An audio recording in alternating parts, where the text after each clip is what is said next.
여러분 모두 하늘 복 많이 받으시기 바랍니다. 생화와 또 조화를 이렇게 보면은 때로는 분별하기가 어려울 때가 많이 있습니다. 지난번 우리 7주년 기념 때 여기 앞에 이렇게 꽃꽂이를 해놨는데 꽃꽂이가 맞나요? 끝꽂이가 맞나요? 꽃꽂이죠. 끝꽂이는 이렇게 꽃을 심는 방법 중에 꺾어서 하는 게 끝꽂이죠. 처음 듣나요? 처음 들어요? 장미를 이렇게 할 땐 휘무지 방법이 있고 끝꽂이 방법이 있습니다. 휘무지는 가지를 이렇게 휘어가지고 흙을 묻으면은 그 휘어진 그 흙에 묻혀진 거기에서 자랍니다. 이게 휘무지 방식이고 끝꽂이는 잘라가지고 가지를 잘라가지고 이렇게 심어 놓으면은 거기에서 또 자라납니다. 끝꽂이를 잘하는 사람은 우리 이장로님 뭐 있으면은 꺾어가지고 저기 막 물에 그냥 바로 담급니다. 이런 방식이 끝꽂이 방식. 휘무지 방식은 주로 이제 장미와 같은 것들을 이렇게 할 때 합니다. 꽃꽂이를 잘하는 사람은 우리 조순옥 집사님 또 정경인 성도님 이런 사람들은 꽃꽂이를 잘합니다. 근데 이제 꽃 사러 거기 화훼 시장에 갔었거든요. 갔는데 한쪽 편에는 뭐 온갖 꽃들이 이렇게 있고 또 한쪽 편에도 온갖 꽃들이 있었어요. 이쪽엔 사람들이 많이 있고 이제 이쪽 한쪽 편으로 우리가 찾던 꽃 그 이름만 듣고는 이렇게 가서는 도무지 뭐 알 방법이 없더라고요. 그래서 꽃을 찾아서 막 헤매 다녔죠. 벌도 아닌데. 그래서 이렇게 가다가 한쪽에 가니까 비슷한 것들이 있는데 가서 이렇게 꽃인가 싶어서 만져보니까 꽃은 꽃인데 생화는 아니었어요. 뭘까요? 굉장히 조화스러웠어요. 굉장히 조화스러웠는데 생화는 아니더라고요. 우리만 그런 고민을 하는 줄 알았는데 김경미 시인이 쓴 생화라고 하는 시가 있습니다. 그 시가 이렇게 됩니다. 생생한 꽃들일수록 슬쩍 한 귀퉁이를 손톱으로 상처내 본다. 피 흘리는지 본다. 가짜를 사랑하긴 싫다. 어디든 손톱을 대본다. 우리가 많은 부분 뭐 우리가 경험했을 법한 것입니다. 이 진짜인가 싶어서 진짜인지 가짜인지 알 때 우리가 뭐 하지요? 엄지 손톱을 이렇게 쿡 찔러 보잖아, 그죠? 쿡 찔러 볼 때 그게 들어가고 하면은 이게 생화지만은 그렇지 않는 경우는 조화인 경우가 많습니다. 그렇게 확인하는 이유를 이 시인은 가짜를 사랑하기 싫어서 그렇게 보았다고 합니다. 근데 마지막 이제 연에 이렇게 가면은 이 시인이 신에게 잘못을 구합니다. 사랑하는 사람은 그렇게 이렇게 자기는 상처를 내 가지고 가짜를 사랑하기 싫어서 진짜를 확인하기 위해서 냈는데 그렇게 한 것들이 다른 것에는 상처를 주었다는 거죠. 정작 자기를 사랑하는 이는 손톱 발톱 다 자기를 위해서 깎아 주었는데 자기는 그 손톱으로 오히려 수많은 것들이 상처를 내고 있더라는 거예요. 그러면서 마지막 연에 신에게 미안함을 나타낸 그 고백으로 시를 마쳤어요. 사람들이 꽃에만 이렇게 진짜 가짜에 관심이 있는 게 아니죠. 우리 신앙에도 진짜와 가짜가 있습니다. 특별히 야고보 사도는 우리에게 어떤 교리적인 부분보다는 실생활에서 우리의 삶이 우리의 신앙이 진짜인지 가짜인지를 판별할 수 있도록 도와줍니다. 그래서 오늘 이 시간에는 우리 스스로가 우리에게 질문을 해봅니다. 내 신앙은 진짜인가? 아니면 내 신앙은 모양은 진짜 같은데 실상은 가짜가 아닌가? 이런 것들 좀 점검해 보는 시간이 되었으면 좋겠습니다. 생화와 또 조화의 그 차이는 모양은 다 비슷하죠. 모양은 거의 뭐 똑같습니다. 근데 단 한 가지 차이는 생명이 있고 없고죠. 그것이 차이고 우리 신앙에 있어서 진짜와 가짜도 이와 비슷합니다. 모양은 비슷합니다. 그러나 어떤 것을 보면 이것이 진짜인지 가짜인지를 알 수가 있는데 실천, 생명이 있는 것은 생명으로 구분할 수가 있습니다. 우리 신앙은 뭘로 구분할 수 있을까? 야고보가 우리에게 가르쳐 주는 것은 차별하지 말라고 하는 것입니다. 참 믿음과 가짜 믿음을 이렇게 구분을 할 때 차별하지 말라. 야고보 2장은 실상 행함으로 많이 강조가 되어 있습니다. 그래서 행함이 없는 믿음은 죽은 믿음이다라고 이야기를 합니다. 그런데 좀 더 면밀히 이렇게 살펴보면은 이 야고보 2장은 행함을 강조하는 부분도 있지만은 실상은 참 믿음, 진짜 믿음이 어떤 것인가를 소개를 하는 데 있습니다. 오늘 1절에 보면은 진짜와 가짜를 구분해 주는 척도를 같이 우리가 한번 읽어봅니다. 나의 형제자매 여러분, 영광의 우리 주 예수 그리스도를 믿고 있으니 사람을 차별하여 대하지 마십시오. 그리스도에 대한 믿음을 가진 사람, 다른 말로 표현하면은 진짜 믿음을 가진 사람들은 사람을 차별하여 대하지 마십시오라고 이야기를 합니다. 그래서 진짜와 가짜를 구분하는 척도를 차별로 이렇게 두고 있습니다. 그래서 그 예를 들면서 2절과 4절에 보니까 만약에 여러분들이 교회에서 안내를 하게 되는 경우 부한 사람과 가난한 사람들이 이렇게 같이 오고 있다. 여기서 말하고 있는 부한 사람은 이때 당시에 화려한 옷을 입고 금반지를 끼고 들어오는 사람은 그때 당시에 관리들이었습니다. 고위 관리들. 단순히 물질의 부함이나 이런 것만을 이야기하는 게 아닙니다. 지위적으로 높은 사람 이렇게 이해하는 것이 훨씬 더 이해가 편합니다. 자, 그 사람과 옷이 다 떨어지고 이런 가난한 사람이 들어왔을 때 여러분은 어떻게 대할 것인가? 고위 관리가 들어오면 이쪽으로 앉으십시오 하고 이렇게 안내를 하지만 가난한 사람들이 들어오면은 뭐 앉든지 말든지 뭐 저 뒤쪽에 앉든지 저 건너편에 서 있든지 내 알 바 아니야 이렇게 대하고 있지는 않는지. 저도 한번 이렇게 생각해 봤습니다. 예를 들어서 우리 이 교회에 대통령이 온다거나 아니면은 장관이 온다거나 이렇게 할 수가 있죠. 그렇게 오는 사람하고 그냥 쪼리 쫄쫄 끌고 이렇게 오는 사람하고 이렇게 왔을 때 나는 어떻게 대할 것인가? 저도 좀 안다면은 그 사람들에 대해서 좀 안다면은 저 역시도 이렇게 차별해서 좀 대하지 않을까 이런 생각을 해봅니다. 그래서 이것은 비단 신약교회가 시작된 초대교회만의 문제가 아니라 오늘 우리의 문제이기도 하다라고 하는 생각을 해보았습니다. 그래서 여러분들에게 적용하기보다는 먼저 제 자신에게 적용을 해보니까 저 역시도 이런 차별함이 있더라고 하는 것입니다. 지위가 높은 사람들이나 물론 뭐 부한 사람들이나 이런 사람들이 들어왔을 때 혹시라도 내 머리의 각도가 좀 더 굽혀지는 것은 아닌지 누구에게나 동일하게 적용이 되어야 되는 부분인데 이러한 모습들이 내 내면에도 여전히 남아있더라고 하는 것입니다. 그래서 이러한 차별이 있는 한 우리의 신앙은 진짜보다는 가짜일 확률이 많다라고 하는 것을 야고보가 가르쳐 주었습니다. 수많은 위대한 사람들이 이 차별을 없애기 위해서 많은 노력을 냈습니다. 마틴 루터 킹 목사님도 루터 킹 목사님이 유명한 연설이 있지 않습니까? I have a dream. 나는 꿈이 있습니다. 근데 그 꿈이 어떤 꿈이에요? 피부색에 의해서 서로 배워야 할 이런 것들이 차별을 당하는 것을 없애는 그런 꿈.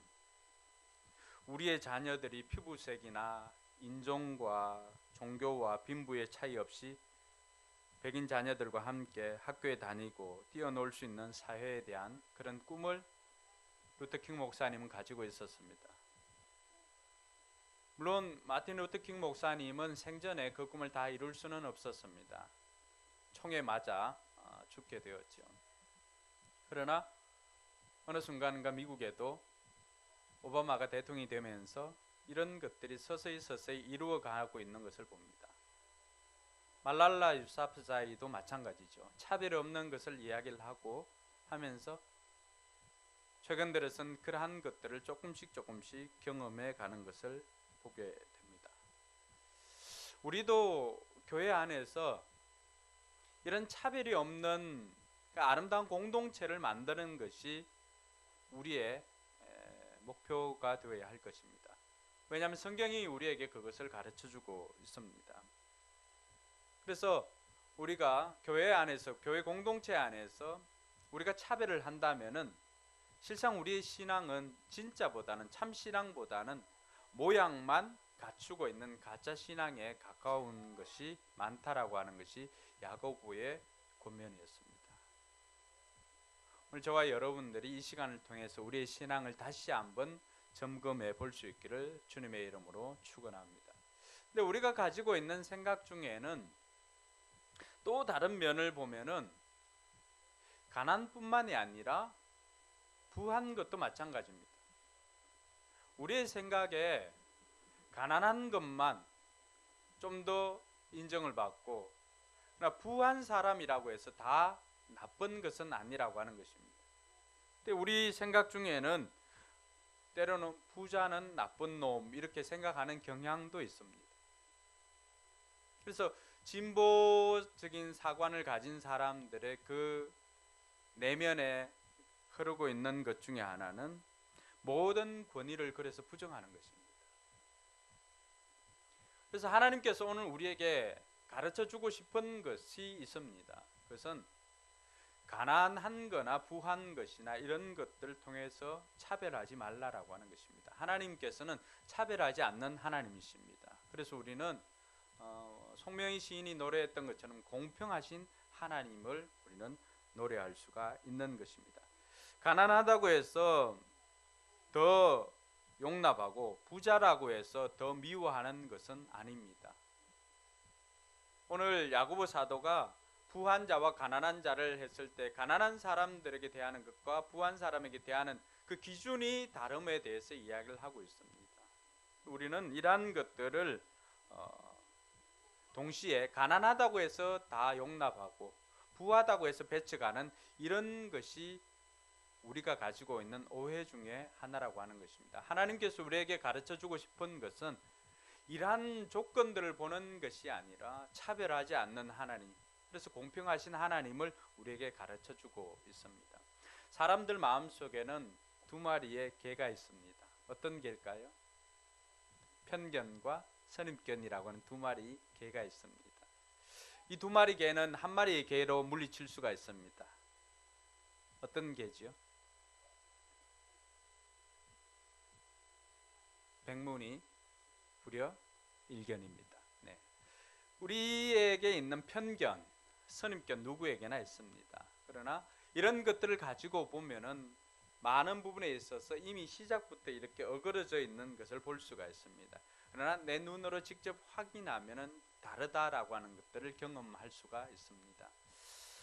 교계 유명한 목사님이 있습니다. 이 목사님 굉장히 예배를 드리다 말씀을 전할 때 때로는 가요를 부르기도 하고, 그 교회에는 가수들도 많이 나옵니다. 가수들도 장로님이 되어 있는 경우도 많고, 그래서 직접 그 자리에서 또 노래를 하기도 하고 또 가요를 부르기도 하고 뭐 이런 경우가 있습니다. 광대 목사라고 본인 스스로 이렇게 광대 설교라고 소개하기도 합니다. 저도 그 목사님에 대한 오해가 있었습니다. 그래서 제가 논문을 쓸 때도 그분에 대해서 조금 연구하려고 하다 사람들의 평판에 좀 뭐 날라리 같고 또 정치를 좋아하는 것 같고 이런 편견이 제게도 있었습니다. 근데 그분이 쓴 책 중에 하나, 레위기에 관한 책을 썼는데 레위기로 박사를 받은 교수님을 제가 알고 있는데 그분이 어느 날 그런 글들을 소개를 하더라고요. 자기도 그분에 대해서 세간에 떠도는 이야기들을 들으면서 그분에 대한 오해가 있었다는 거죠. 그냥 사람들에게 알려지고 보이길 좋아하고 그렇게 생각을 했었는데 이분이 그렇게 유명한 목사였지만은 자신이 내고자 하는 이 책을 알기 위해서 선교사로 나가 있었던 이 목사님을 직접 초청해서 자기 사무실에서 며칠을 자기에게 레위기에 대해서 설명을 하고 강의를 해달라고 요청을 해왔다는 이야기를 들었습니다. 사람들은 보여지는 것만 익숙하다 보니까 이 사람의 진면목을 알지 못하는 경우가 있더라고 하는 것이죠. 지금도 그분에 대해서 평판은 반반인 것 같습니다. 그러나 저는 그 이야기를 듣고 우리가 드러나는 것이 다가 아니구나라고 하는 생각을 해봅니다. 사람들에게 손가락질 받는 사람들도 그 이면을 보면은 그렇지 않구나라고 하는 것을 우리 눈으로 확인을 하면은 아는 경우가 있습니다. 오늘 성경이 우리에게 말하고자 하는 것도 바로 그것입니다. 차별하지 말라. 그러면서 우리에게 하나님께서 왜 차별하지 말아야 되는가를 가르쳐주고 있습니다. 8절과 9절에 보니까 차별하는 것은 곧 죄다라고 하는 것을 가르칩니다. 성경에는 내 이웃을 내 몸과 같이 사랑하라고 나와 있는데 어떤가 하는 법을 지키면 잘하는 일이지만 9절에 보니까 같이 한번 읽어볼까요? 하나 여러분이 사람을 차별해서 대하면 죄를 짓는 것이요 여러분은 율법을 따라 범법자로 판정을 받게 됩니다. 하지 말아야 할 것들은 우리는 많이 합니다. 많이 하지 않습니다. 살인하지 말라 그러면 살인하지 않습니다. 간음하지 말라 간음하지 않습니다. 도둑질하지 말라 도둑질하지 않는 경우가 많이 있습니다. 근데 그런 것들 다 지켜도 예를 들어서 우리가 차별을 한다면 사람을 차별해서 대한다면 그것으로도 우리는 죄인이 되는 것이라고 하는 것입니다. 이 표현은 그런 것 같습니다. 우리가 깨끗한 옷을 입고 왔는데 거기에 정말로 작게 잘 식별할 수도 없는 정도 아니면 깨 한 톨만한 그러한 똥이 묻어 있다고 한번 생각해 봅시다. 죄송합니다. 식사 시간을 쟤도 반항을 하네. 미안하다. 표현을 내가 달리 흙이 묻었다고 한번 생각해. 조용하네, 그렇죠? 자, 깨끗한 옷을 입고 왔는데 흙이 묻었다고 이렇게 생각해 봅시다. 아니면 그만큼 구멍이 생겼다고 생각해 봅시다. 다 깨끗해요. 다 99.9%가 깨끗해요. 그런데 0.1%가 구멍이 났거나 0.1%가 지원이 안 됐지. 똥이 묻었거나 0.1%가 흙이 묻었거나 이렇게 하면은 이 옷은 어떻게 되는 거예요? 0.1% 그것 때문에 99.9%의 순도를 갖고 있다고 자랑하지만 0.1% 그것 때문에 이 옷은 똥 묻은 옷이죠. 흙 묻은 옷이거나 구멍난 옷입니다. 우리가 율법을 다 지켜 행해도 정말로 완벽한 사람이라고 할 정도로 신앙생활 잘 하여도 사람을 차별해서 대한다면 그것만으로도 그 0.1%만이라도 우리는 죄인이 되는 것이라고 성경은 가르쳐 줍니다. 그래서 성경이 우리에게 야고보 사도가 오늘 우리에게 가르쳐 주는 진짜와 가짜를 구분하는 척도를 차별하는 것으로 두고 있습니다. 다른 여타 많은 것들도 있지만 우리가 평소에 그렇게 심각하게 생각하지 않았던 이 차별에 대해서 성경은 이야기를 합니다. 차별하는가? 그러면 당신의 신앙은 가짜 신앙일 가능성이 많다라고 하는 것을 우리에게 가르쳐 주고 있습니다. 자, 그러면 우리가 어떻게 하면 차별하지 않을까? 더 진솔한 물음은 이것이죠. 어떻게 하면 내가 진짜 신앙이 될 수 있을까? 첫 번째는 우리의 신분을 알아야 합니다. 오늘 1절에 보니까 야고보 사도가 우리에게 뭐라고 부르고 있죠? 나의 형제 자매 여러분. 그래서 교회 공동체 안에 들어오면 가장 많이 듣는 게 형제 자매입니다. 형제님, 자매님. 우리가 형제 자매가 된 것은 내가 가지고 있는 것으로 형제 자매가 된 것은 아니죠. 우리가 하나님의 가족이 되고 하늘 가족이 된 것은 내가 가지고 있는 것으로 된 것이 아니라 예수 그리스도를 믿는 믿음으로 말미암아 형제 자매가 되었습니다. 그 형제 자매 안에는 어떤 것도 구별이 없습니다. 대통령이라고 해서 형제의 형제님이 아니라 대통령도 이곳에 들어오면 형제가 되고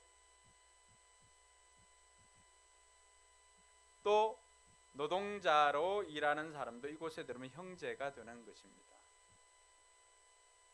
그래서 저와 여러분들이 먼저 생각할 것은 누구나 예외 없이 이곳에 들어오면 우리가 가지고 있던 세상의 계급장들이나 세상에 있는 기준이나 이런 것들이 이곳에 들어오면 다 평준화가 되는 것입니다. 형제요 자매가 되는 것입니다. 우리가 이전에 우리의 모습을 볼 필요가 있습니다. 우리는 세상의 기준으로 살았던 사람들입니다. 그러나 예수 그리스도로 말미암아서 하나님의 자녀가 된 다음부터는 세상의 기준이 아니라 하나님의 기준으로 살아가는 하늘 가족이 되었다는 사실을 기억할 수 있기를 바랍니다. 빈부귀천으로 가족이 된 것이 아니라 예수 그리스도로 말미암아서 가족이 되었다는 사실입니다. 그래서 저와 여러분들은 누구나 예외 없이 차별하지 않을 수 있는 가장 큰 근거는 저 사람도 예수 그리스도로 말미암아서 하나님의 자녀야라고 하는 것입니다. 그래서 우리 교회 공동체는 그 무엇보다도 모두가 예수 그리스도로 말미암아서 한 형제요 자매가 된 것으로 여러분들 알고 어떤 높은 사람이 왔다고 해서 더 머리를 숙이거나 이런 것이 아니라 누구나 예외 없이 다 친절하게 대하는 저와 여러분들이 되기를 바랍니다. 둘째로 우리가 생각해야 할 것은 평가의 기준이 달라야 합니다. 세상의 기준이 아니라 하나님의 기준으로 보아야 합니다. 세상의 기준은 언제나 정해져 있습니다. 그래서 우리 역시도 세상의 기준으로 때로는 그 기준 가지고 교회 안에서 그 자를 가지고 사람들에게 이렇게 될 때가 있습니다. 그래서 그 기준으로 대하다 보니까 우리가 차별을 할 가능성이 많다라고 하는 것입니다. 부한 것과 가난한 것의 기준이 뭐예요? 세상의 기준이죠.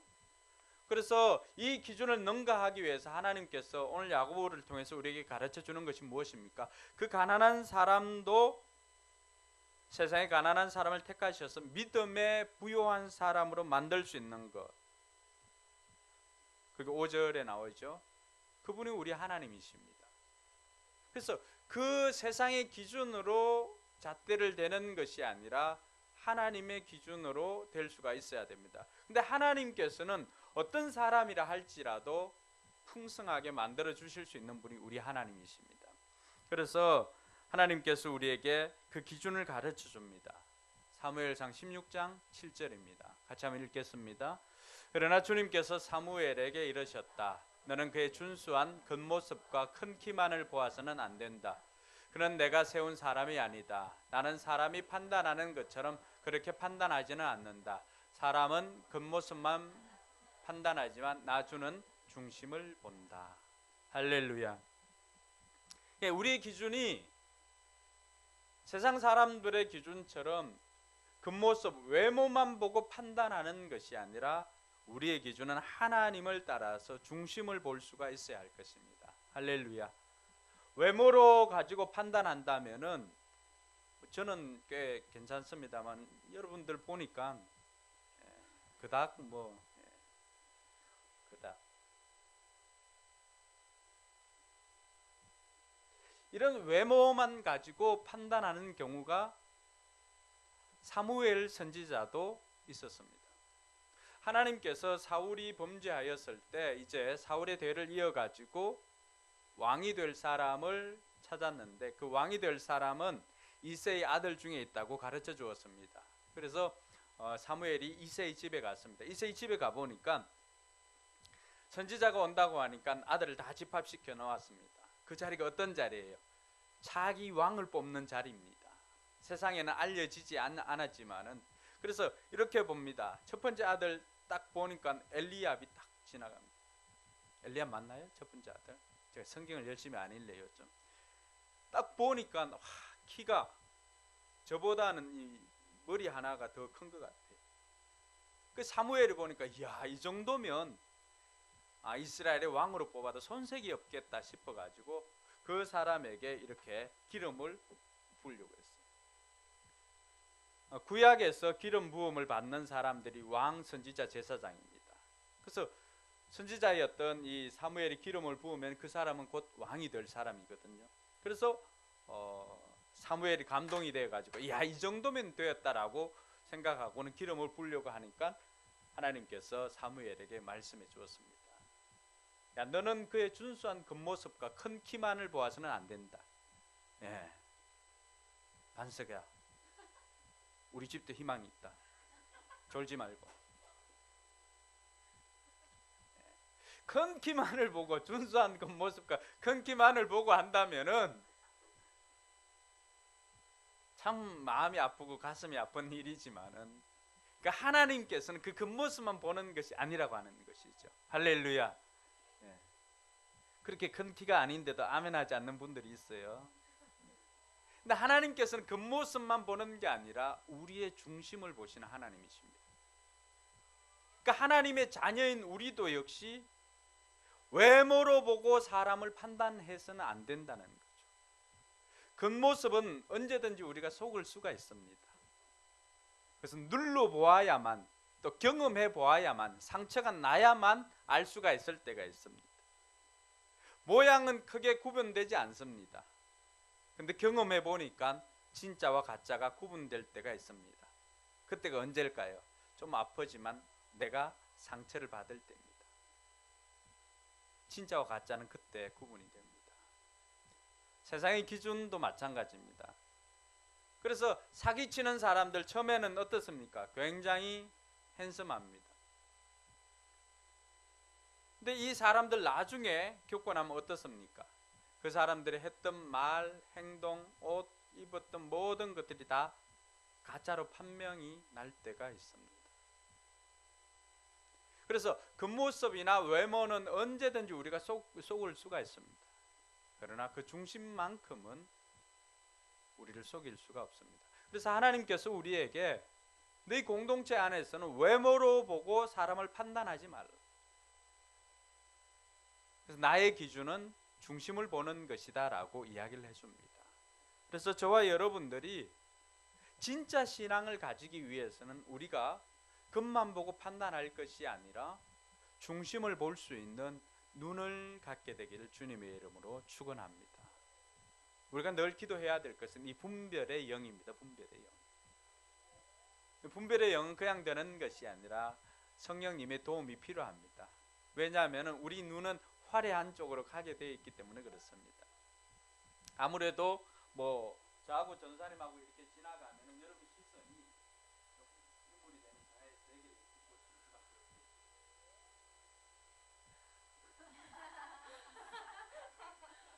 웃음의 그 저희를 제가 잘 모르겠어요. 예.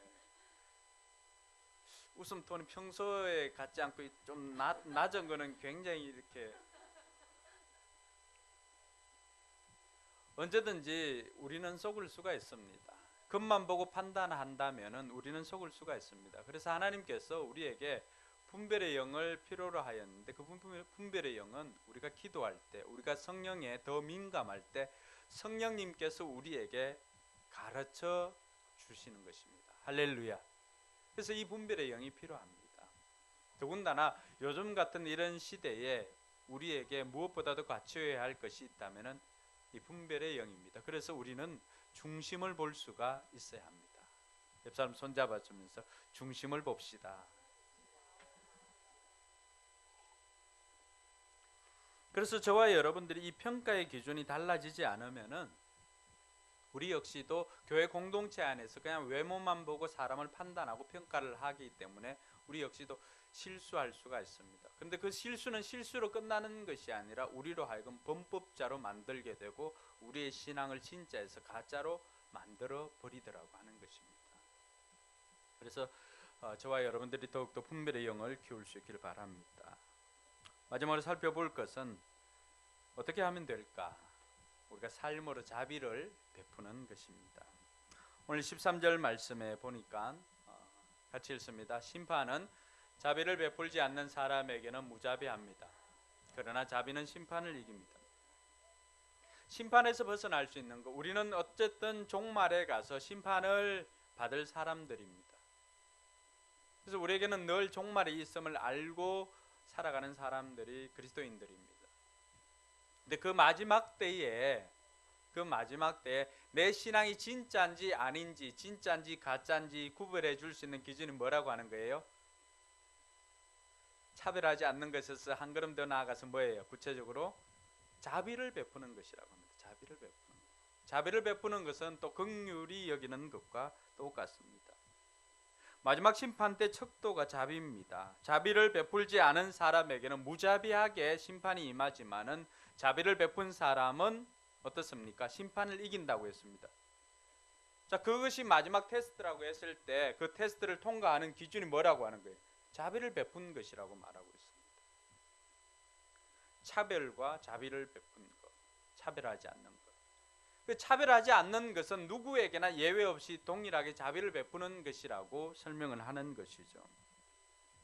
그런 사람들은 마지막에 통과할 수가 있고 그 사람의 신앙은 진짜 신앙이다라고 이야기를 합니다. 그러므로 저와 여러분들이 우리의 삶 가운데, 일상 가운데 신앙생활할 때 우리의 신앙이 가짜인지 진짜인지 알기 위해서는 내가 자비를 베푸는 삶을 살면 됩니다.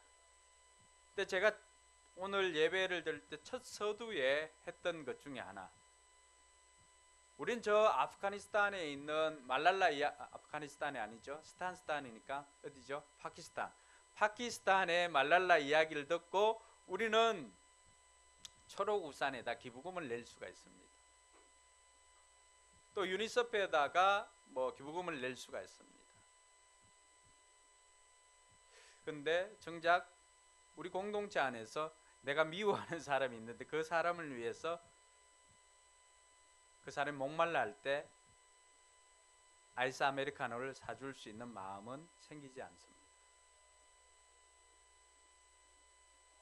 관계없고 멀리 있는 사람들에게는 우리는 관대해질 수도 있습니다.